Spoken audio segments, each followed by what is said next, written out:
nama Anon. Ya, Bapak Ibu izinkan saya buka masker ya. Shalom. Jadi sebelum saya menyampaikan firman Tuhan atau khotbah ini, sebelumnya saya mau menerangkan konteks pendengarnya. Ini khotbah saya tujukan kepada jemaat kita secara umum, namun dengan konteks sedang menghadapi penderitaan. Artinya berbagai macam masalah yang kompleks mereka hadapi di tengah-tengah zaman sekarang ini.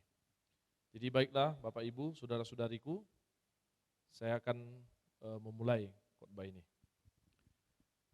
Firman Tuhan dalam kebaktian kebangunan iman ataupun persekutuan kita pada saat ini terambil dari Yesaya 41 ayat 10. Mari Bapak Ibu silakan kita melihat. Janganlah takut sebab aku menyertai engkau. Janganlah bimbang sebab aku ini Allahmu. Aku akan meneguhkan, bahkan akan menolong engkau. Aku akan memegang engkau dengan tangan kananku yang membawa kemenangan. Demikian firman Tuhan. Saya mau bertanya dulu kepada kita semua Bapak Ibu, saudara-saudariku, apakah Bapak Ibu sekarang ada yang tidak punya masalah? Atau adakah kita sekarang yang tidak punya penderitaan? Pasti ya, pasti semua kita yang ada di tempat ini, bahkan seluruh umat kita punya penderitaannya sendiri. Bahkan penderitaan ataupun pergumulan itu akan terus ada sepanjang hidup kita. Mulai dari anak-anak sampai kita sudah tua, sampai kita sudah berakhir pun nanti setelah kita mati pun, itu baru nanti gak ada lagi masalah. Bapak Ibu saudara-saudariku, memang tantangan kita yang terbesar saat ini adalah banyak sekali keadaan-keadaan itu yang di luar daripada logika kita, di luar daripada nalar kita. Kalau kita bayangkan Bapak Ibu, 2 tahun terakhir ini kita dilanda pandemi. Kita dilanda pandemi. Banyak sekali kita yang putus pekerjaan, bahkan secara umum anak-anak kita yang sekolah sekarang sedang mengalami yang namanya penurunan kualitas pendidikan, baik di desa maupun di kota-kota. Kita bayangkan Bapak Ibu betapa menderitanya kita sekarang, betapa sakitnya kita sekarang. Banyak saudara-saudara kita yang ada di perantauan sana putus pekerjaan, PHK. Tidak jarang mereka akhirnya kembali ke Bonapasogit dengan mengatakan di Bonapasogit gadong pebu itu hitamangan, mangalang gadong pebu itu hitamangan. Nah dengan demikian Bapak Ibu saudara-saudariku, firman inilah yang mau menolong kita menemukan jawaban, menemukan bagaimana kita harus bersikap dan bertindak di dalam iman kita. Karena ini adalah bentuk refleksi teologi bagaimana kita orang percaya dalam menghadapi penderitaan kita, dalam menghadapi berbagai macam tantangan kita, berbagai macam persoalan kita di tengah-tengah dunia ini, saudara-saudara. Nah, yang pertama yang mau dikatakan Yesaya 41 ini adalah kita harus mengakui bahwa Tuhan itu terus bertindak di dalam kehidupan kita. Kenapa saya katakan demikian Bapak Ibu? Karena di dalam konteks Yesaya 41 ini, bangsa Israel pada saat itu berada di dalam pembuangan. Mereka berteriak-teriak, mereka minta tolong, mereka menjerit. Mereka mau minta pertolongan, bagaimanakah nasib kami? Karena mereka dijajah, karena mereka tidak memiliki hak, terutama di dalam kehidupan mereka, dalam perpolitikan di tempat itu, di Babel. Sehingga datanglah firman Tuhan kepada bangsa itu. Kuatkan dan teguhkanlah. Nah saudara-saudara, yang pertama yang mau kita lihat adalah bahwa di dalam menghadapi penderitaan kita, kata kunci yang pertama, firman Tuhan mengatakan pada kita adalah sabar. Itu yang pertama. Sabar memang 5 huruf yang kadang-kadang kita jengkel mendengarnya.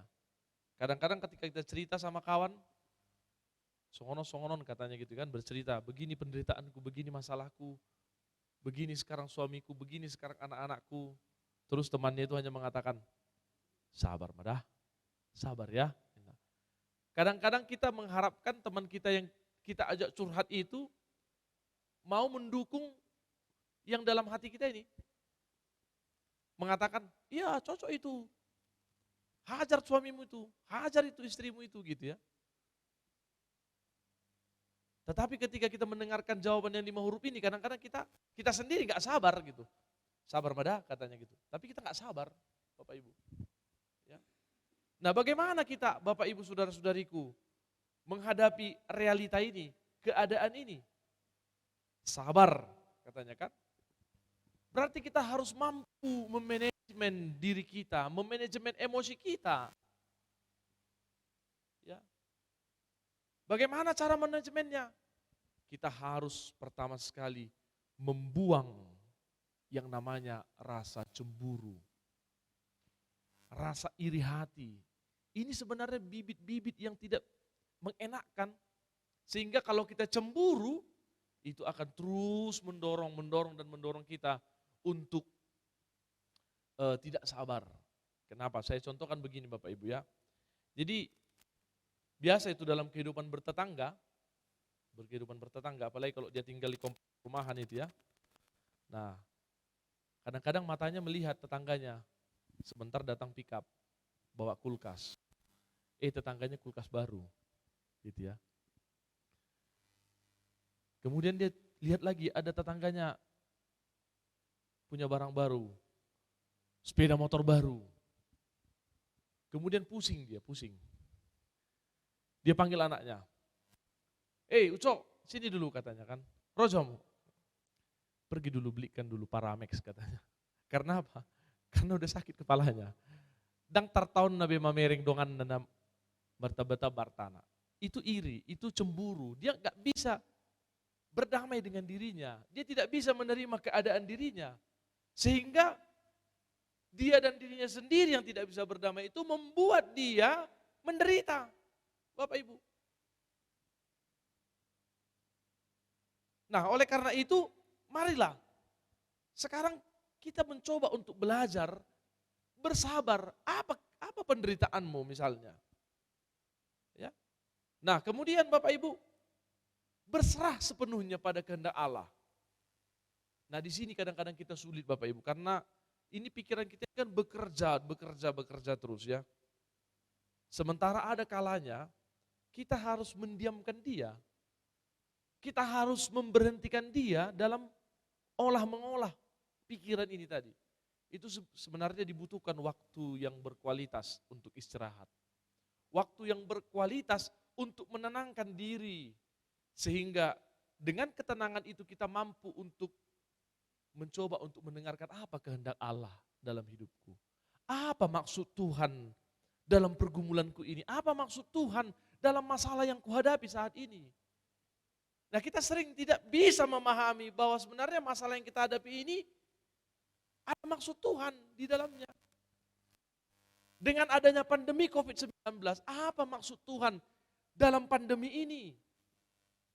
Ternyata kita lihat Bapak Ibu banyak sekali dampaknya. Banyak sekali dampak positifnya. Bukankah begitu Bapak? Ya kan? Tingkat kepedulian kita pun dengan sesama semakin besar, ya. Rasa ingin tolong menolong pun semakin besar. Apalagi kita yang sudah mengalami COVID, bagaimana rasanya ketika kita diisolasi, di karantina, ketika teman-teman kita datang hanya untuk memberikan bungkusan di atas pintu rumah kita, manang di depan pintu rumah kita atau di gerbang rumah kita. Rasanya itu, waduh, bahagia sekali.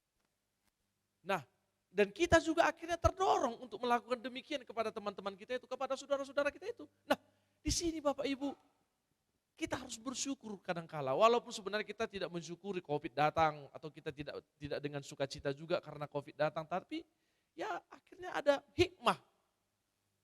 Ada hikmahnya di balik semua penderitaan kita ini. Di sisi lain memang kita banyak yang tidak bisa menerima keadaan itu, Bapak Ibu Saudara-saudara. Kemudian firman Tuhan ini juga mau mengajak kita Bapak Ibu untuk meneguhkan hati. Kuatkanlah hatimu, berdirilah teguh. Menguatkan hati. Ini kan hati ini kan lembek ini Bapak Ibu. Lembek, hati ini kan rentan. Kalau di bahasa Batak, retesdo kan. Jadi hati kita yang rentan ini, hati kita yang lembek ini harus kita uji Bapak Ibu. Kita uji dia dengan cara meneguhkan. Walaupun sebenarnya kita tidak kuat menghadapi ini, tapi bagaimana caranya kita meneguhkan? Nah di sini dia kiatnya, di sini kata kuncinya Bapak Ibu. Kalau dikatakan teguhkanlah hatimu, maka kita mintalah pertolongan kepada Tuhan. Tuhan, saya tidak bisa menguatkan hatiku, tapi tolong aku Tuhan. Berikan aku roh-Mu untuk aku boleh menguatkan hatiku. Pirma todina, pirma pakilala anak. Sehingga dia semakin kuat untuk menghadapi berbagai-bagai macam penderitaan yang akan dia hadapi selanjutnya. Nah kemudian Bapak Ibu jangan bersungut-sungut. Nah ini kan salah satu penyakit kita. Apalagi ini orang Batak kan bersungut-sungut, rungut-ungut. Ketika tidak dapatan, bersungut-sungut, semua orang disalahkan, semua orang dicaci maki. Ya. Ketika dia tidak menerima bantuan, pemerintah disalahkan. Ketika sosial ataupun huria tidak dapat sama dia, para halado disalahkan, pendeta disalahkan. Nah ini penyakit sungut-sungut ini harus kita buang, harus kita basmi. Ya. Kalau kita terus bersungut-sungut Bapak Ibu, ya kapan majunya kita ini? Nah kemudian yang berikutnya Bapak Ibu, kata kuncinya di sini adalah bagaimana kita semakin memiliki intensitas ketekunan dalam berinteraksi kepada Tuhan. Roma 12 ayat 12 dikatakan, bertekunlah dalam doa. Ya. Jugul hokamuma martangiang. Bapak Ibu, jugul ini kan salah satu bahasa yang negatif ini ya. Negatif ini jugul. Pasti kita nggak suka dengan yang jugul. Ya, tetapi firman itu mengatakan jugul honma martangiang katanya. Nah, di sini juga kita dapatkan, kita temukan bahwasanya orang yang sedang menderita itu harus punya kualitas yang baik dalam hubungan interaksinya kepada Tuhan. Jugul honma martangiang. Saudara-saudara, Apostel Paulus, Rasul Paulus mengatakan orang yang menghadapi penderitaan itu ketika dia berulang-ulang mencoba itu dia akan tahan uji katanya. Dengan tahan uji itu dia akan menimbulkan pengharapan. Jadi dengan adanya ketahanan kita menghadapi masalah itu, maka disitulah kita akan melihat bahwa sebenarnya rancangan Allah itu adalah rancangan yang penuh damai sejahtera. Rancangan yang penuh dengan kebahagiaan. Tuhan tidak menginginkan kita Bapak Ibu jatuh. Tuhan tidak menginginkan kita menderita selama-lamanya. Tetapi Tuhan menjanjikan kepada kita pengharapan. Ya, hari depan yang penuh dengan kebahagiaan dan pengharapan. Saudara-saudaraku, Rom 8 ayat 18 mengatakan, sebab aku yakin bahwa penderitaan zaman sekarang tidak dapat dibandingkan dengan kemuliaan yang akan dinyatakan kepada kita. Demikian juga yang dikatakan dalam Ayub 2 ayat 10. Kalau boleh ditampilkan natsnya. Nah, Ayub 2 ayat 10 dikatakan di sini. Tetapi jawab Ayub kepadanya, engkau berbicara seperti perempuan gila, itu katanya sama istrinya. Ya. Apakah kita mau menerima yang baik dari Allah tetapi tidak mau menerima yang buruk? Dalam kesemuanya itu, Ayub tidak berbuat dosa dengan bibirnya. Nah dengan demikian Bapak Ibu Saudara-saudara, ketika kita menderita saat ini, ketika kita mengalami pergumulan yang besar saat ini, kita jangan langsung menghukum ataupun menghakimi orang-orang ataupun menyalahkan Tuhan. Justru sekarang bagian daripada keteguhan imanmu, keteguhan iman kita semua mengatakan kita juga harus mampu untuk menerima bukan hanya yang manis, ya, bukan hanya yang enak-enak, tetapi kita juga harus mampu untuk menerima yang mungkin menurut kita tidak enak. Karena yang pahit tidak selamanya itu menjadi pahit. Pahit itu juga sering menjadi obat. Yang manis tidak selamanya itu baik. Karena manis pun itu bisa menjadi sakit. Bisa menjadi racun. Oleh karena itu Bapak Ibu Saudara-saudaraku, kembali kita merefleksikan kedua ayat yang saya tampilkan tadi di sini. Baik dari Yesaya maupun dari Ayub ini tadi. Dalam konteks Yesaya tadi itu akhirnya Tuhan mendengarkan seruan mereka. Dan akhirnya Tuhan menjawab permintaan mereka ataupun teriakan-teriakan mereka dengan janji yang betul-betul Tuhan nyatakan. Tapi memang kalau kita berada pada posisi bangsa Israel pada saat itu, tentu kita akan, mungkin kita juga sama dengan mereka, akan bersungut-sungut ya kan. Mungkin kita juga akan berteriak-teriak sama seperti mereka. Tapi akhirnya jawaban itu ada dan bukti nyata itu ada dengan firman ini. Dan juga Ayub juga dipulihkan. Sama seperti bangsa Israel yang terbuang itu, Ayub juga dipulihkan. Akhirnya dia kembali sehat, hartanya kembali, dan semua keadaannya dipulihkan. Karena itu Bapak Ibu, saya mau mengajak kita semua. Ini kalau dibilang anak zaman sekarang kan, walking mulu. Kapan healingnya katanya gitu ya. Terus kerja, kapan pemulihannya. Nah jadi Bapak Ibu, satu lagu yang pasti kita tahu lagu ini saya coba untuk memulihkan kita dari problem-problem kita. Mari kita menenangkan diri untuk kita boleh lebih dekat kepada Tuhan. Lagu ini Kidung Jemaat nomor 410. Tenanglah kini hatiku, Tuhan memimpin langkahku. Di tiap saat dan kerja, tetap kurasa tangannya. Tuhanlah yang membimbingku, tanganku dipegang teguh. Hatiku berserah penuh, tanganku dipegang teguh. Kalau boleh kita nyanyikan dulu Bapak Ibu. Dengan nada yang volume yang rendah, kita nyanyikan setengah suara Bapak Ibu sambil kita merasakan bagaimana, maaf Pak, kalau boleh pakai piano aja Pak, nggak usah pakai style. Ya, mari kita Bapak Ibu mencoba untuk menyanyikan ini dan dengan suasana hati, dengan menyerahkan semua pergumulan kita itu, kita mari mencoba untuk menenangkan hati kita. Kita bertemu dengan Tuhan dalam lagu ini. Tenanglah kini hatiku. Mari kita nyanyikan. Tenanglah kini hatiku, Tuhan memimpin langkahku. Di tiap saat dan kerja, ku rasa tangannya. Tuhanlah yang membimbingku, tanganku dipegang teguh.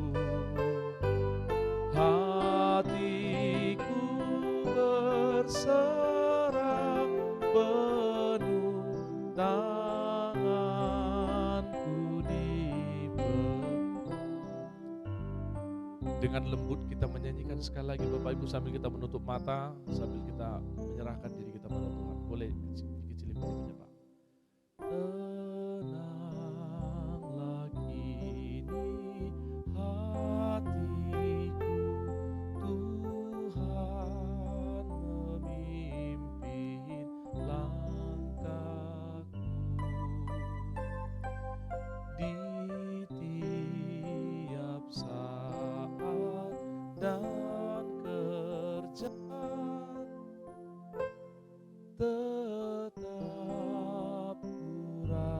Tuhanlah